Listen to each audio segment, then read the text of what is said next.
क्यों मनाई जाती है Navratri? Does anyone know it? तो मुझे मेजॉरिटी आंसर्स आए नहीं पता.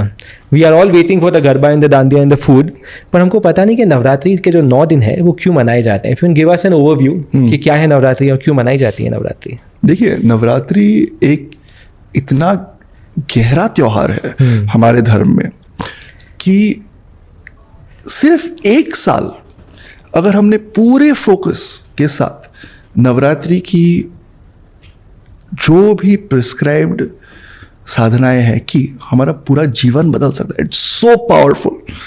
नव यानी 9, रात्रि यानी रात्रि, रात जी. इसका क्या मतलब है कि जब भगवान स्वयं हमारे सामने नहीं है तब हमें उनकी याद करनी चाहिए. वी मस्ट रिमेंबर भगवान. जब अंधेरा हो हमारे जीवन में, जब अंधेरा हो तब हमें भगवान को याद करना चाहिए. हमें जब लगे कि इतना संकट आया, इतना प्रॉब्लम आया, सब कुछ आया, हे भगवान तुम हो कहाँ, तब हमें याद करना चाहिए कि भगवान हमारे साथ है. इसका प्रैक्टिस, इसका डेमोन्स्ट्रेशन नवरात्रि के 9 रातों में होता है. अब नवरात्रि के समय अलग अलग साधनाएं हैं. कई लोग नवरात्रि को मानते हैं क्योंकि 9 दिन तक भगवान श्री राम और रावण का युद्ध चला और 10वें दिन पे, जिसे विजयदशमी या दशहरा कहते हैं, तब भगवान श्री राम ने रावण का वध कर दिया. कई लोग ऐसे मानते हैं कि नवरात्रि के 9 दिनों में दुर्गा माँ ने महिषासुर के साथ युद्ध किया. महिषासुर एक असुर थे और 10वें दिन पे विजयदशमी दशहरा उन्होंने उसे मार दिया और विजय प्राप्त कर दिया. इसलिए उसे विजयदशमी कहते हैं कि उस दिन पे राम भगवान ने और दुर्गा माँ ने अलग अलग सिचुएशंस में विजय प्राप्त किया था. वाह. अब ये क्या हमें कहता है कि जब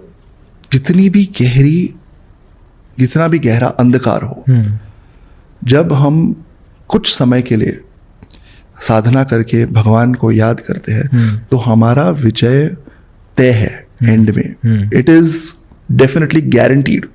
तो इन 3 दिनों में हम क्या कर सकते हैं? एक तो हम रामायण पढ़ सकते हैं और रामायण के तो टीवी और ऑनलाइन और यूट्यूब वर्जन्स भी है.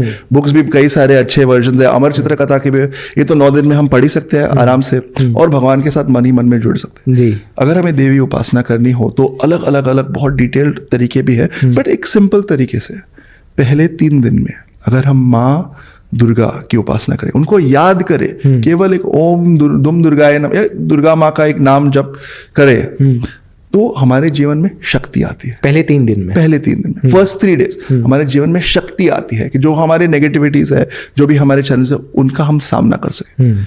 नेक्स्ट 3 दिन के लिए अगर हम लक्ष्मी माँ की उसी तरीके से उपासना करें, अगर एक बार ओम लक्ष्मी नमः करके दिया जलाया या ओम दुर्गाय नमः करके दिया जलाया हर एक दिन में, तो क्या होता है कि जो लड़ने के लिए जो भी हमें मीन्स चाहिए, जैसे कि द्रव्य, पैसे, वैल्यूज, ये सारी चीजें हमारे पास आ जाती है. कैपेबिलिटीज जीवन की उस 3 दिन के प्रयास से आ जाती है.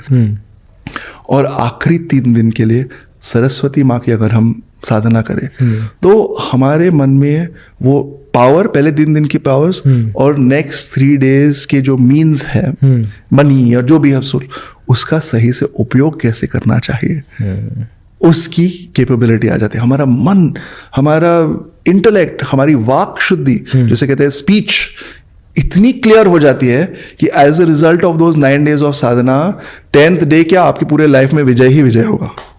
ये महत्व है 9 दिन का बहुत.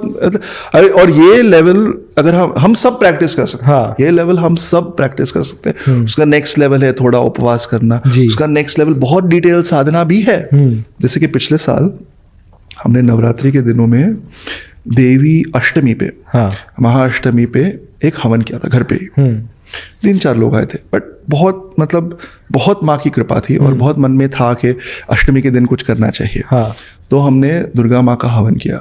और हवन की एक ऐसी स्पेशलिटी होती है कि हवन के साथ हम भगवान का एक चित्र रखते हैं, जैसे या मूर्ति रखते हैं, और उस वहाँ पे भगवान का आवाहन करते हैं. तो भगवान उस मूर्ति में या उस चित्र में आ जाते हैं. फिर वो चित्र या मूर्ति नहीं रहता, वो एक विग्रह बन जाता है। जी, इसको प्राण प्रतिष्ठा कहते हैं। प्राण प्रतिष्ठा की प्रोसेस होती है जी। लेकिन हम वहीं पे नहीं रुकते, वो अग्नि में भी भगवान का हम आवाहन करते हैं। तो भगवान is in front of us in two forms, in the photo, विग्रह में भी और अग्नि में भी। और अग्नि में एक जो हवन कर रहा है, मैं खुद का अनुभव बता, भगवान से उस समय इतने जुड़ जाते हैं कि और सारी चीजें आपके जहन, आपके अटेंशन से ही निकल जाती है। And it's very very beautiful, it's a very beautiful experience. और क्या हुआ कि at the end of this हवन, सारा कुछ होने के बाद, माँ को थैंक यू करने के बाद, किसी ने एक फोटो लिया, और वो फोटो है अभी भी मेरे इंस्टाग्राम पे है, पिछले साल का फोटो, जहाँ पे दिखता है कि एक माँ का एक चित्र है, कि वो एक सिंह पे विराजमान है, उनके हाथ में एक खड्ग है, स्वॉर्ड है, उसी शेप में अग्नि वहां पे। Oh, and you saw this and it's there, the photo is there. तो एक ऐसे मन में लगा कि जब हम इन दिनों में माँ को याद करते हैं तो वो खुद हमारे जीवन में आ जाती है। स्वयं कृपा दी उन्होंने, बिल्कुल। और ये माँ की कृपा, it's not my capability, it's गुरु कृपा एंड माँ की कृपा, कि उन्होंने एक ऐसा अवसर बनाया कि हम उन्हें याद करें और वो आए।